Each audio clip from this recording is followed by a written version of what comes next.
Dwane Casey says there's another level of defensive pride that this organization needs to take the next level and next steps towards becoming a legit winner. What are some steps that we believe that they should be trying to take in order to get this once proud franchise back on some kind of positive note defensively? We're going to talk about that in today's episode of the Locked On Pistons podcast.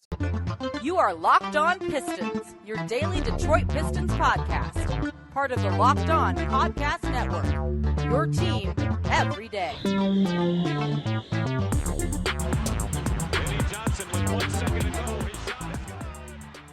What's the deal? Welcome back to another episode of the Locked On Pistons podcast. Per usual, I'm your host, Kuka Hill. You can find me over on Twitter at Kuka Hill. I want to thank you guys for making Locked On Pistons your first listen of every single day. We are free and available on all your podcast platforms.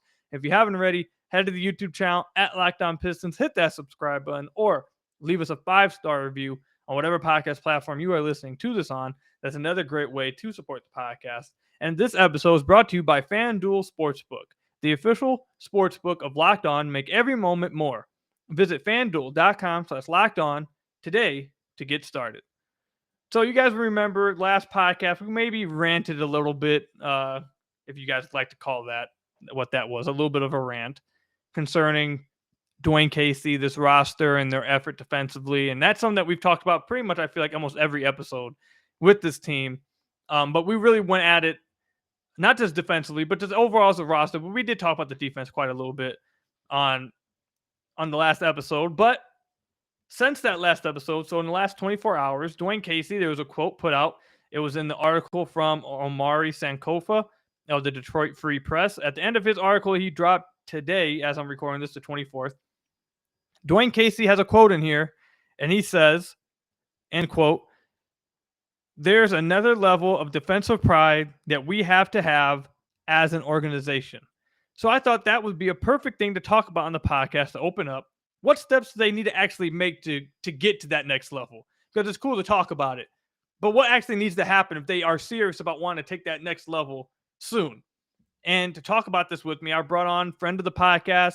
You guys will remember this is a lot of you guys probably heard me first on his podcast, the Hashtag Pistons. Joe, appreciate you coming on, man. How you doing, sir? I've been better. All right, let's just leave it there because I'm scared about where you go. Yeah, I'm sure we're about to get into it. But yeah, I have definitely been better myself personally. A lot of things have been better, but in particular, one thing, which is the Pistons. They have been a lot better. So for sure. We have two things that we want to talk about today. We're going to talk about this quote and the defensive level and what they need to take, the steps they need to take to get there. Then I want to talk about these trade rumors that continue to circulate about Bojan and Burks. We're going to talk about that a little bit later on, but just start off with this defensive stuff. So, Joe, I know you feel pretty strongly about Dwane Casey, and I've been trying to be as fair and as calm about it all season long, but I feel like a lot of my listeners would probably say I snapped a little bit this last episode.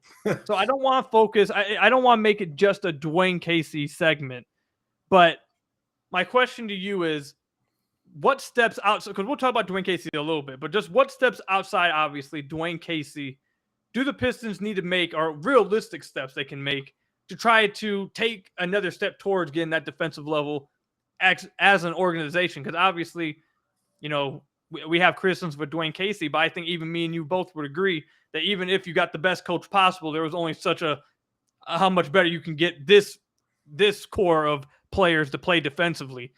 So what's something that they can do to get to that next step that they're talking about? Yeah, so the first thing that does need to be made clear is, when a roster is as young as the Pistons are, they're going to be bad defensively, right? Even young teams that overachieve are almost always bad defensively. And, I'm sure that some people are thinking of whatever instance of, oh, this young team wasn't that bad. If you looked at their roster, almost always actually have several pretty good veterans mixed into their roster. Like, for instance, you think about the Memphis Grizzlies, like they've got Steven Adams on their team. He's a really good defender. He's a veteran defender. Guys like that can make a real difference.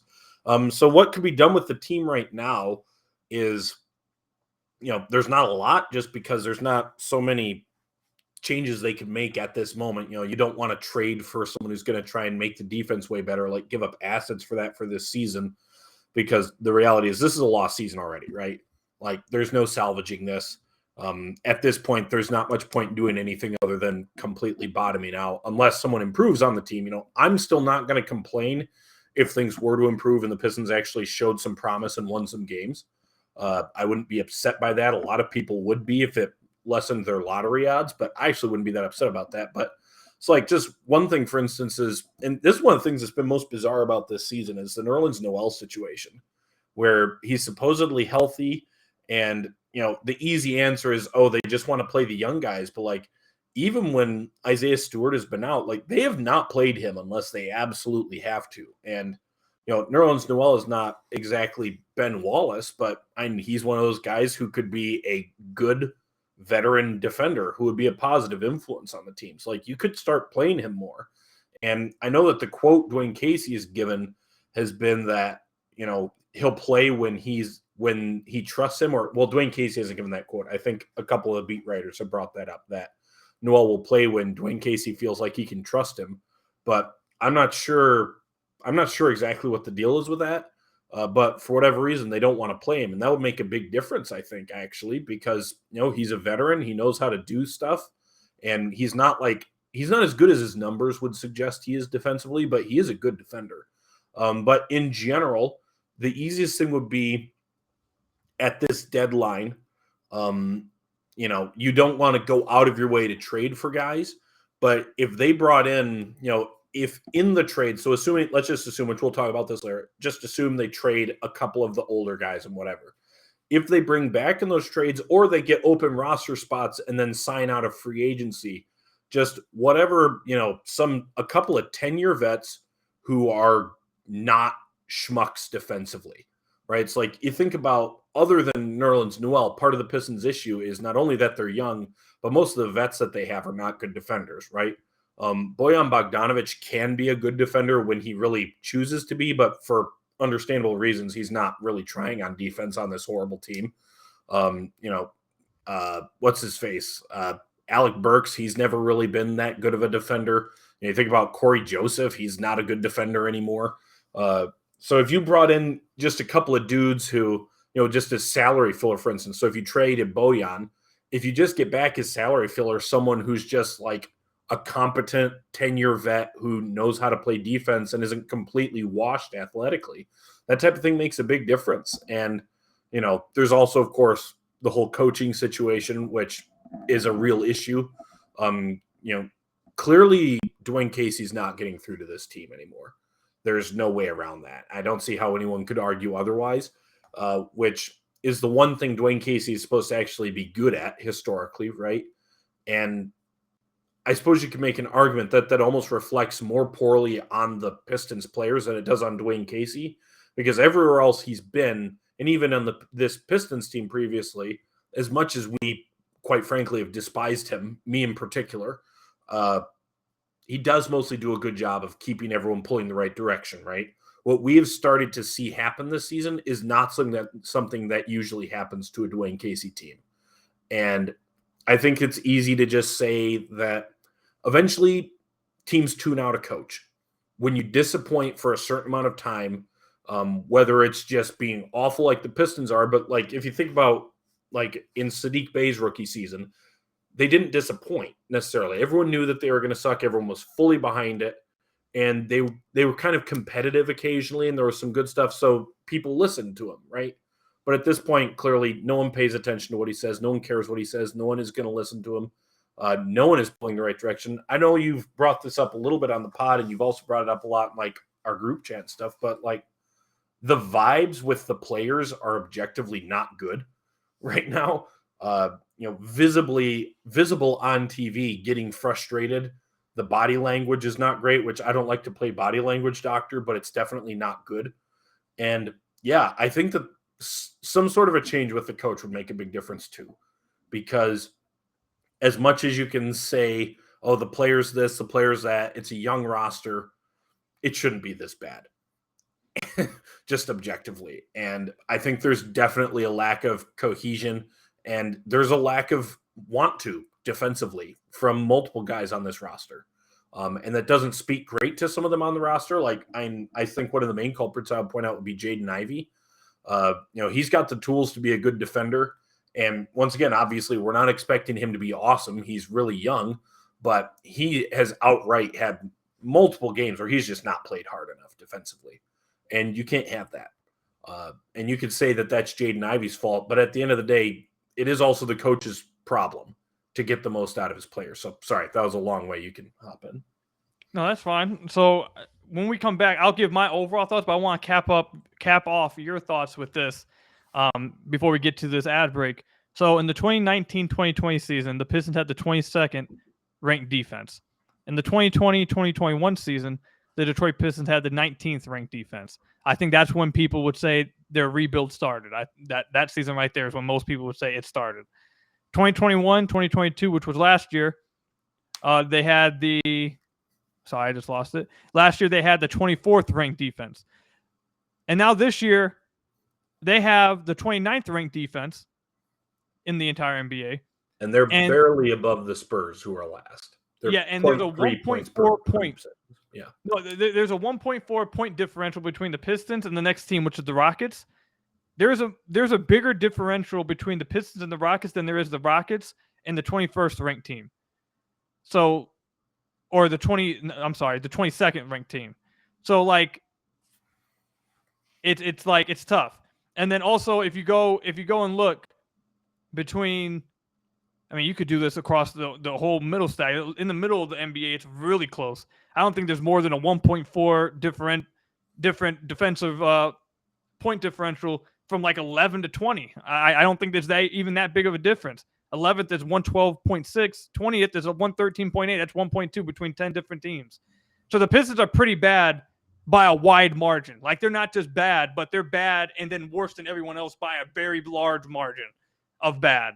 So, look, I know they're young. Like Joe said, they're young. But, like, this bad of defense, like, we all thought they were going to lose this year, but, like, this badly, I don't see how anyone could say this was what was expected. This wasn't. But we'll talk more about it. I want to give more of my thoughts on it when we come back. But first, I got to tell you guys about one of our sponsors, our new sponsor, FanDuel Sportsbook. The NFL playoffs are here. We're really excited about our new sports betting partner for Locked On because they're the number one sportsbook in America, FanDuel. And if you're new to FanDuel, that's even better. They have so many great features that make betting on sports fun and easy. New customers join today to get started with $150 in free bets guaranteed when you place your first $5 bet. Just sign up at FanDuel.com/lockedon. FanDuel has all your favorite bets from money lines and point spreads to player props. Plus, you can even combine your bets for a chance at a bigger payout with same-game parlays. And I know we got the conference championship this weekend, the NFL. I know all of us will be watching. Right now, it actually just changed a few minutes ago. You got the Cincinnati Bengals as the favorites at -122 against the Kansas City Chiefs. I'm not going to lie. I might take the Kansas City Chiefs at +104. That's something you guys should be watching for. That's the kind of stuff you can do over at FanDuel. That's where FanDuel has it right now. And it's all on the app that's safe, secure, and super easy to use. So football fans, don't miss out.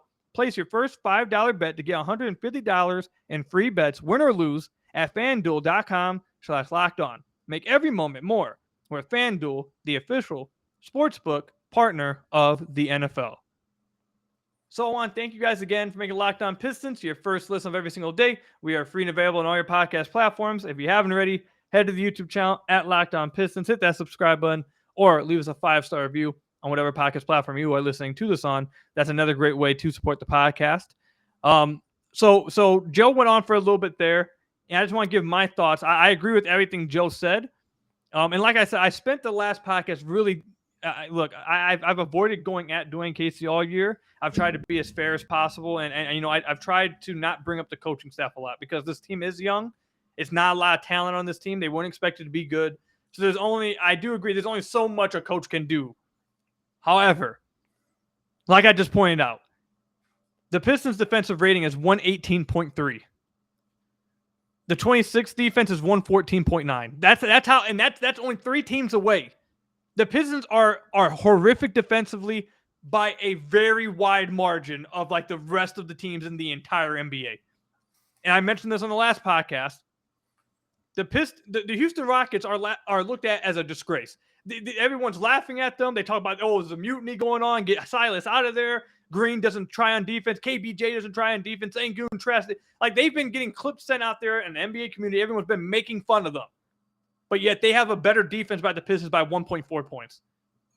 That's how bad the Pistons defense has been. It's unacceptable. So what are some steps that I think the Pistons could take aside from, and do I think that if they had a different coach, the defense could be better? Yes. Do I think it would jump to like middle of the pack or something? No. There's only like maybe they jump up to 26 or something. 20. Like they wouldn't be just as like crazy wide margin bad.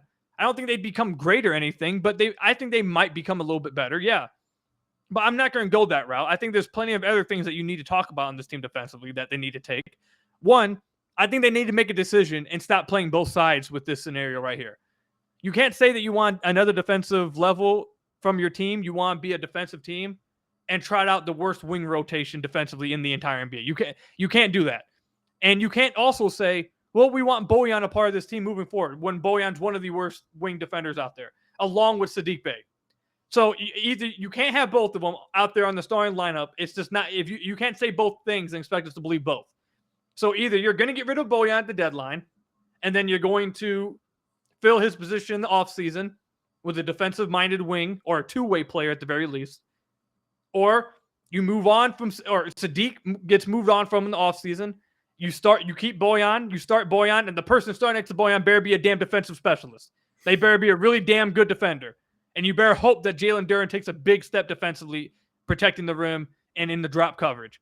That's what has to happen. You can't play both sides. You can't sit here and say you want Bojan a part of this team's future and then also complain about the defense while you're starting him and Saddiq Bey next to each other. Like, it's just that you can't do both those things. It doesn't make any sense. So that's the first step I do. You have to improve the wing rotation by any means possible, whether that means getting rid of Bojan and then opening up more minutes for Isaiah Livers, who is one of the better team defenders on the team. So one of those things has to happen. That's first. And then second is what Joe brought up. And I'm not going to lie. I wasn't going to bring it up if Joe didn't bring it up. Because there's something, Joe, I've realized. I don't know if you picked up on it. But I know everyone likes comparing Jaden Ivey to Russell Westbrook. I've quickly realized there's more than just the on-court comparisons. They both have crazy stands. They both have a rabid stan army. And if you say anything negative about him, they go insane. So I wasn't going to say anything. But the second thing you have to do is 100% you got to get buy-in from your guards. And I think Killian Hayes, I think we both would agree, despite some of the flaws he has, is probably their – actually, no, I'm not going to say probably. He is their best perimeter defender, and he actually is a fine defender. So not him, but you need to have buy-in from Jaden Ivey on the perimeter. Heck, you need to get buy-in from Saddiq Bey on the perimeter. These guys, like, and I'm not even sure how much better Saddiq can get as a defender. I think he's just slow-footed, and it's hard to figure out what position he could guard well. Maybe power forward because he's strong. The forward position, I won't say power forward, but four. But you need Jaden Ivey to try more on defense with more attention to detail. You don't need him to be a good defender. He's a rookie. He's a young guy. He gets some of a pass because he's a rookie in this season. So, again, I've said that before. He does get some of a pass because he's a rookie, but you expect him to at least try. And there is a lot of times where it seems like he just doesn't try on that defensive side of the floor. So you need buy-in from him on that side of the floor. And then the last thing I'll say, Joe, and then I'll pass it over to you and let you chime in. The very last thing I would say is that this team collectively, top to bottom, needs to buy in defensively. They need to want to play defense. Because that's something that, again, you mentioned it, Joe, and I mentioned in the last podcast. That's one of the main things Dwane Casey's been lauded for throughout his whole career. And like you said, maybe it says something about the players. Because like you said, everywhere else, Dwane Casey's been able to do it. Even on last year's team. Last year's team was young. They were bad, but they weren't this bad defensively. They were bottom 15, bottom 10, I think. But, yeah, they were 23rd. But that's not where they were at now. They weren't embarrassing. The year before that, they weren't embarrassing. They were 19th. So these always consistently had, some buy-in defensively where guys are trying on that end, and that's just not happening this year. So whether that's, they're tuning out his voice, they're not buying into it, they just don't want to play defense. The roster top to bottom, better communication defensively. They need to want to play defense, and they need to take some damn pride in the fact that they're allowing 150 points, 140 points to NBA teams while they're getting kisses blown at them. Dudes are dancing on them on the court. benches are getting up and dancing. Like, they need to take some pride and say, we don't want this to happen no more. We can't have this happen no more. Will that take them to a middle of the pack defensive team? No. But you won't be a laughingstock. You won't be embarrassment. You won't be 1.4 points worse than the Houston damn Rockets. Like, that won't happen. But those are the steps I think they need to take. If they're serious about this defensive pride thing that Dwane Casey said. I didn't put the words in his mouth. He said it. So if they're serious, that's the steps I think. You can go ahead, Joe. Yeah, I mean, I think that kind of what you're touching on, and I'm not the first person who's been saying this recently, but a big thing also is I think you can't deny that this is exactly a sort of almost primary reason why it's dangerous to completely bottom out the way the Pistons have the last few years, right? Like, there's no denying that losing breeds losing habits. And why would anyone on this team buy into anything, right? Like, yeah, it kind of worked for the first year and change, but at this point, like, why would anybody buy into this? Sadiq Bey realizes he's drifting out of the main deal, right? He realizes that. You know, Jaden Ivey's a rookie. He probably figures most of these guys aren't going to be around anymore by the time he's actually ready to get going. You know, guys are playing for them. Bojan Bogdanovic is playing for a new contract, right? Or trying to get traded to a team that's worthwhile, probably. And you know, losing breeds losing habits. And when you bottom out the way the Pistons have for 3.5, 4 years, this is what you get. It's really hard not to end up with this. And yeah, that's pretty much what I'd say about it. And yeah, you can take it back. I mean, and just we'll end it right here, and then we'll move on to the trade rumors later on in the next segment. But I mean, I think that right there is one of the biggest reasons why every fan of the Pistons, no matter what elitist member of the Pistons community says, no matter what they try to tell you, every fan has a reason to be mad and question Dwane Casey as a head coach. Now, I'm not saying he needs to be. I said this on the last podcast. Doesn't mean he needs to be fired tomorrow. Doesn't mean he needs to be fired next week. Yes, but there needs to be legitimate questions about him in the offseason. Because, like you said, Joe, when you bottom out, this is what happens for over years, and this is what happens. It's bound to happen. However, one of the positives that we've been told about Dwane Casey is that that's something that he will help with. He will not allow that kind of thing to happen. And that's the one buy-in. That's the one thing that's been his biggest positive. And he didn't let that happen in 1920. It didn't happen in 2021. It didn't happen in 21-22. But it sure as hell is happening in 22-23. I think there's a reasonable argument to be made that says, well, it was 3 years he was able to withhold it, and now they're probably tuning him out. Now these guys, it's probably enough. I think that's a reasonable argument to make. I don't think anyone's crazy, emotional. I don't think that's just fan crazy. No matter what anyone tries to tell you guys, I think that's a reasonable thing to think and come away with. I think that's some fine analysis to have. But I mean, that's where we'll wrap it up there. The Pistons have a far way to go defensively, but if they want to take some steps, that's where me and Joe stand with that. That's some steps they need to take. But speaking of Bojan Bogdanovic and Alec Burks, for what it's worth, they've been the rumors are heating up. I know we just had the Rui Hachimura trade. I think maybe that will open up the floodgates with some more trades. We're starting to hear more rumors percolate all over the place, and we're hearing some more stuff with Bojan and Alec Burks. We'll talk about that and get Joe's thoughts on it when we come back. But first, you guys got to hear from some of our lovely sponsors. So I want to thank you guys again for making Locked On Pistons your first listen of every single day. We are free and available on our podcast platforms. If you haven't already, head to the YouTube channel at Locked On Pistons, hit that subscribe button, or leave us a 5-star review on whatever podcast platform you are listening to this on. That's another great way to support the podcast. I do want to make a correction real quick for you guys. I believe I was a little bit off with the difference between the Pistons defense and the next closest one. So 1.4 points between the Houston Rockets at 28 gets them to the 26th defense was at 114.9. Then from 114.9, it goes all the way to the 16th ranked defense. I messed it up a little bit there, but you guys get the overall point. There's a pretty wide gap of how far the Pistons are from everyone else, nonetheless. But anyways, let's move forward. I just wanted to correct that real quick because I know you guys would get on me in the comments. All right, Joe, we've heard a lot of rumors with Bojan over the last few days. Alec Burks over the last few days. Real quickly, I'm going to pass it to you. Alec Burks, we heard not the asking price, but what people are offering for Alec Burks, 2 second-round picks. Doesn't sound like the Pistons are will, at least right now on the 24th, willing to jump on that. They don't think that's what they, good enough value for it. And then same thing with Bojan. They want an unprotected first round pick, but there's been rumors that the Lakers are really, really interested in Bojan. They continue to be in talks with the Pistons about Bojan, but they are only at this point willing to give up lottery protected first round pick, one of the 27, 29 picks lottery protected. And that's where we're at right now. And Joe, I know you mentioned that you have actually just recently wrote about this. So I'm going to just pass it to you. I want to hear your thoughts. Where do you stand with the Bojan Alec Burks trade rumors and just overall trading them and their value to begin with? Yeah, so I do think that the reports that what we've heard about exactly what other teams are offering is probably accurate. And I think that it's pretty reasonable, something along the lines of a couple of second-round picks for Alec Burks and a mid to late first-round pick for Bojan Bogdanovic. And I would go so far as to say that if the Pistons are holding out for more than that, that would be pretty foolish. It's not completely foolish just because both guys are, if they want Burks, at least because it's a team option, under contract for next season. So you don't need to trade them right now.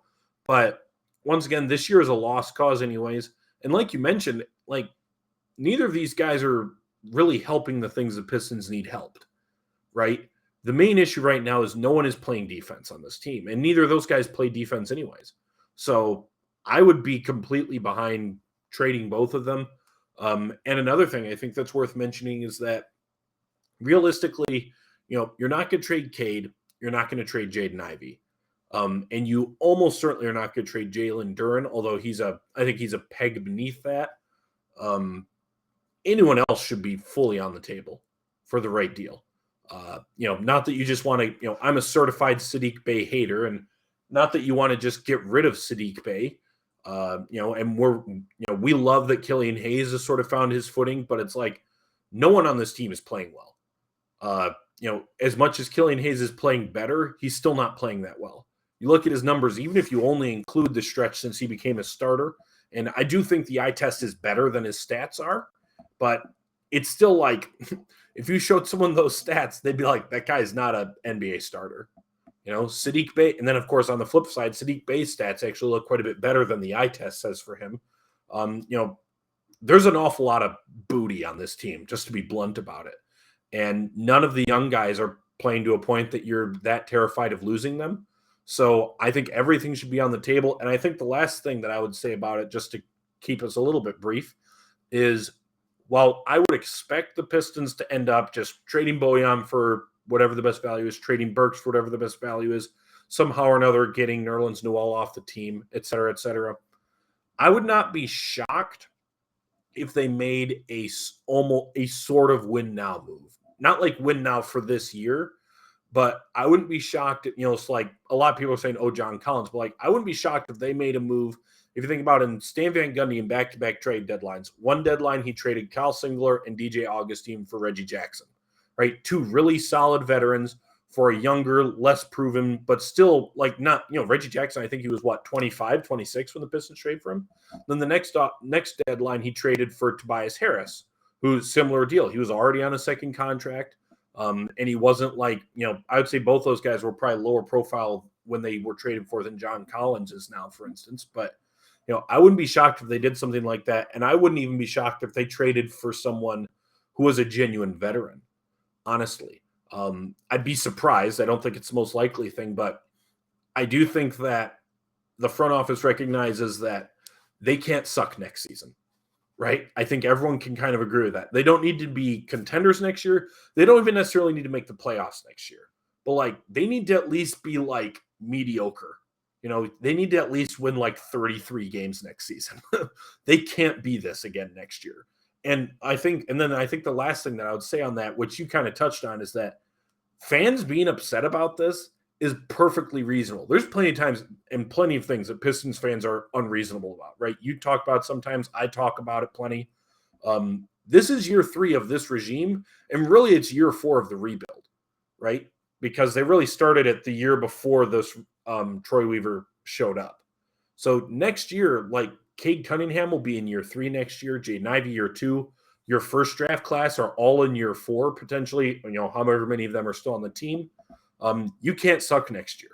If you're this bad next year, people need to be fired, like bar none. Like if they are this bad next year, barring truly extraordinary circumstances, like if Cade misses all of next year, that does change things a little bit or whatever. But barring truly extraordinary circumstances, if they suck like this next season, Troy Weaver should be fired, bar none. Like you don't get to be this bad for 4 straight years.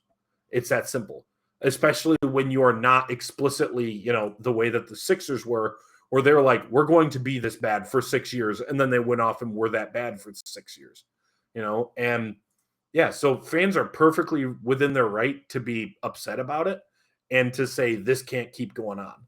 So, at this point, the season's a lost year anyways.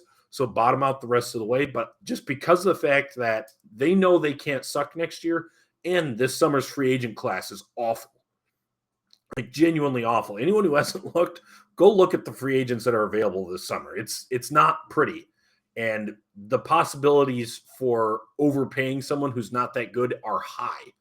And as such, I would not be shocked at all if they traded for someone that, I don't think they're going to trade for like a 35-year-old or something like that. But I would be shocked if they traded for a guy or two that's in their late 20s or maybe even like very early 30s. I wouldn't be shocked if they traded for a veteran who's possibly on an expiring if they think that they're going to be able to keep him around. Just because they know they can't suck next year. And the free agent class is terrible. And that's another thing that just in general, when you look at the trajectory of this rebuild, that scares me is that I think it's going to be really hard for them to not be bad next year, barring a huge leap from someone already on the roster. Well, we started off with the trade rumors, but I think Joe answered that, and I don't need to go any further with the trade rumors. I kind of want to talk about what he just went on to, segued the trade rumors into that. I kind of want to give my thoughts on that. I think Joe honestly brings up a point that I've talked about a little bit, but haven't really dove that deep into. I actually very much agree with him. The free agency class, I've told you guys a few of the guys I'd want the Pistons to sign the free agency class, but it is weaker. And we've mentioned before that the Pistons could just use that cap space to take on someone on a larger contract. And that's on that team in a trade, of course. And that's something that not a lot of teams will be able to do or can do. Without having, match salaries and all that. And without it being like salary cap hell for a team to do it, et cetera, et cetera. You guys get what I'm saying. So if they did that, like Joe said, it wouldn't be like a win now move to win this year. It'd be one of those, okay, we're getting this to get ready for next year kind of thing. I think the most identical one that you're kind of looking at with is, even though he wasn't on a big contract at the time, it was like the Reggie Jackson deal. That deal wasn't going to get you in the playoffs that year, but the next year is what you were really going for that with. So I wouldn't be shocked if they did that. I just don't know if they're one. I don't think they have the ammo for that. And then two, I don't know I just don't know what veteran is really out there. I know you mentioned John Collins. Another name that's been mentioned is OG Anunoby, but I really don't think the Pistons are close to players for OG. But I'd love to see where that goes. As far as the team, the part about the roster and who's untouchable and who's going to be here next year, et cetera, et cetera. I mean, I've mentioned on the podcast, going all the way back to the offseason, I said that the whole point of this season, the only point of this season, really, I'm assuming what Troy Weaver was really trying to get out of it was who's going to be here this year, or who's going to be here next year? Who is going to prove this year that they'll be on this team next year? We need to figure out what guys need to stay and what guys don't fit and we need to go move on from. Because this is, like you mentioned, this is the third year of his first draft class. They'll be going to the year 4, eligible for extensions. Need to figure out what guys fit, what guys can be moved, what guys, aren't going to be around. And I think part of the reason why fans have soured a little bit. Now, I don't think they've went completely sour. I think a lot of them understand Cade's out for the year and that next year they'll be better, hopefully, and Cade will come back and all that kind of stuff. I don't think they've soured completely. But part of the reason why you've seen a little bit of souring, a little bit of negativity is because that first draft class, a lot of people had a lot of hopes for, and it's been very much so a roller coaster. Like at the beginning, it was, Sadiq is amazing. He's going to be Paul George, and we just got the next, Ben Wallace and Isaiah Stewart. Killian Hayes sucks. Then it's the second year of, Sadiq's kind of a little up and down. Stu, Okay, a little up and down. Killian sucks. And then in year 3, is Killian actually like the best one of these guys? And then it's okay. Sadiq Bey now is he even going to be on the team moving forward? Stu is improved, and you're like, okay, we can see the role for Stu now. He's not that improved. He's shooting 32% from 3 now, Coop. No, yeah, he is dealing with a shoulder injury. Maybe that, if you want to be super positive, ACP was maybe that dealing with a shoulder injury every year too. He didn't become a real good shooter until he was like 27. Either way, you get what I'm saying. You get what I'm saying here. So I think that's part of the reason why that some people are starting to sour, because, like, again, a lot of people thought Sadiq Bey was going to be the real winner of the draft class. They were really high on Isaiah Stewart, and now it's basically just, is Killian Hayes really going to be the best one from there? And is Sadiq Bey even going to be on this team moving forward? And what role is Isaiah Stewart going to play? Can he be the starter next to Jalen Duren? Is he good enough for that? Like that, that's where they're at now, and that just wasn't where a lot of fans were thinking they were going to be with at least 2 of those guys. I feel like a lot of the fan base was completely out on Killian Hayes, but at least 2 of those guys moving forward. And that's just not, it's a complete opposite now of where we're at now. So I think that's another thing. But yeah, man, this team has a long way to go.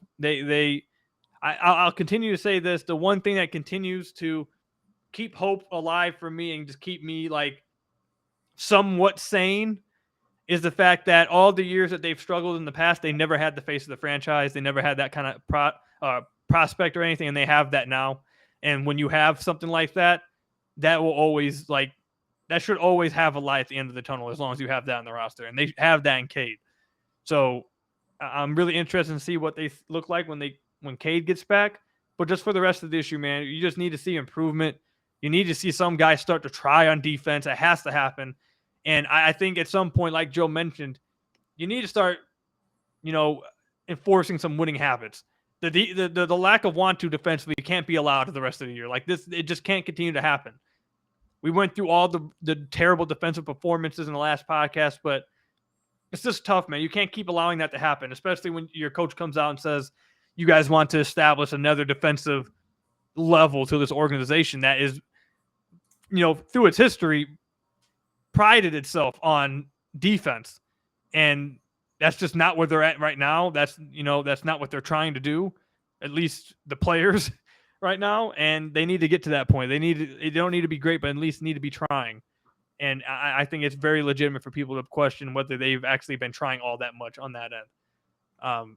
But I know we started the segment off with the trade rumors and eventually got back to this. It's gonna be an interesting trade deadline. Hopefully, I hope the Pistons make some moves. But we'll see what happens. Joe, is there anything else you want to hit on real quick before we wrap up? No, I think we're good. All right, so let me just ask you this, a little fun question, then to wrap up real quick. If with the trade deadline like a week and a half, I think, 2 weeks, right? 2 weeks from now. Yeah. If you had to pick, so this is just a little fun question. One player from the Pistons you think, if you had to guess outside of Bojan, if you had to pick one Piston that could be traded in your head that would shock fans and be like, oh, we didn't see that come. What the hell? Doesn't mean you think it's likely to happen. Doesn't mean it actually even has a chance of happening. But like, if you just had to envision that scenario, who's the one player that you could see it possibly happening for in like some kind of universe? I think that there is a higher chance than most people would realize that they could pull the trigger on Jalen Duren. Jalen Duren? I don't think it's going to happen, but you said shocked because I think most people actually wouldn't be that shocked if they traded Sadiq Bey at this point, right? I think they would be shocked. Okay, well, I don't know. I don't think that they're going to trade Sadiq Bey either because my guess is that people would only lowball them, which is fine. I think it's probably not the best time to trade Sadiq Bey, given the rest of this year to try and recoup some sort of value for himself. But I think, once again, so when I talked about that, I wouldn't be shocked if they made didn't just completely bottom out type of a trade. I think that there is a non-zero chance that they picked up on something more like Jalen Duren is the guy we have that could actually, it's like, theoretically, let's just say that they decide they wanted to get into the sweepstakes for OG Anunoby or Pascal Siakam, okay? I think Duren would have to be the guy who would be at the center of that, right? And once again, I don't think they're going to do that, but I think that they would possibly kick the tires on that type of thing. Let me ask you: if it's 4? So I think a lot of fans, if you immediately say, "Well, I don't think Jalen Duren's untouchable," right, they immediately probably have thrown their phone already against the wall and turned it off. But if you're saying you think it's because they might be interested in being players for a Pascal Siakam, right, to pair with Kay Cunningham for this upcoming season and legit be players, is that something that you would want to do, you yourself? I don't think Pascal Siakam would be the guy I'd necessarily be going for there. He's obviously spectacular. He's a really good player. He wouldn't necessarily be the guy I'd be going for there, but it's just an example that a lot of people would know of as a guy that we know there's going to be teams going after at the he's probably the best player that is most likely to be relatively available at this deadline. I think that would be fair to say, right? Guy that's been involved in a lot of trade deadlines and a genuine all-NBA player. And to be clear, I think even if you include Duren, the Pistons would have to throw in a lot more to get him. So I don't think it's going to happen. But once again, I think there is enough pressure on this team to not suck next year that I think they're going to at least sniff around a couple of guys like that. And if they do, I think that realistically they know that they would have to include Duren because he's been phenomenal. And the other thing about Duren is that would make him appealing to those situations is that he so clearly could slot right into basically any team that doesn't already have a clear established center. And yeah, so that's just because once again, I guess the easier answer would be Saddiq Bey, but I actually kind of feel like based on what I see from people saying, I don't think that it would be that shocking to most people if Saddiq Bey got traded. I think a lot of people kind of like, yeah, I mean, it sucks and it's kind of sad based on where he started off his Pistons career, but not that shocking. But yeah, because I think that there's basically no chance that they would be willing to trade Cunningham or Ivy. And once again, Duren is phenomenal. I love Jalen Duren, right? Anyone who's followed me knows that like I adored Andre Drummond.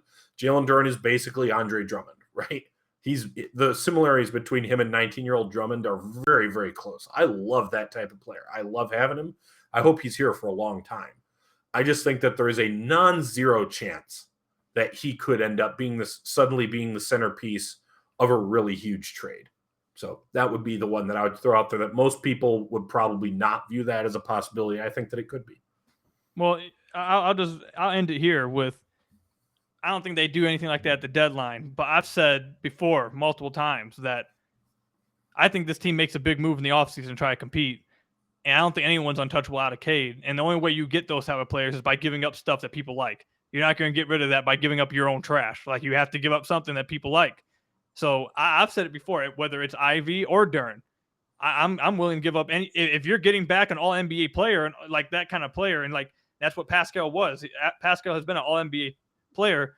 If they think Pascal can pair up with Cade and that can be what takes them into the next level, I would be down for something like that. I think they're going to make a big swing. I don't know who they're going to trade. I don't know if they eventually get enough picks in like Bojan trade or Alec Burks trade to really try to package with maybe like Saddiq Bey, Killian Hayes, Isaiah Stewart, and then package a bunch of picks, and maybe that can happen. I don't know. But I do think a big trade's coming this offseason to try to be a winner next year. So we'll see what happens. Make this a quick answer. Just a quick, easy answer because we're running out of time.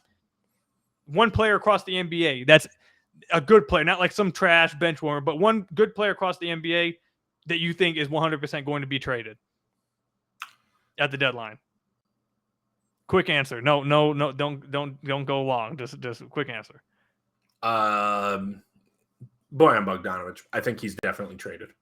All right, mine is OG Anunoby. Oof. I think he gets traded. I just saw something. I guess today here that I'll pick a out. non-Piston, and I'll say that I think John Collins.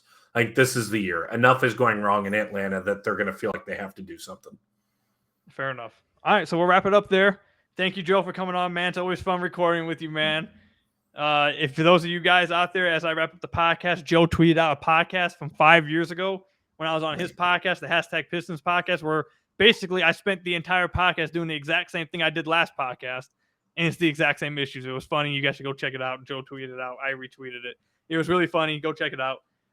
Make sure you guys follow Joe on Twitter at Joe_truck. Thank you, Joe, for coming on. Thank you guys for making Locked On Pistons your first listen of every single day.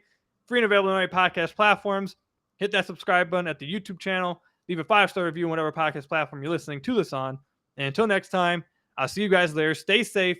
Go Pistons. And peace out.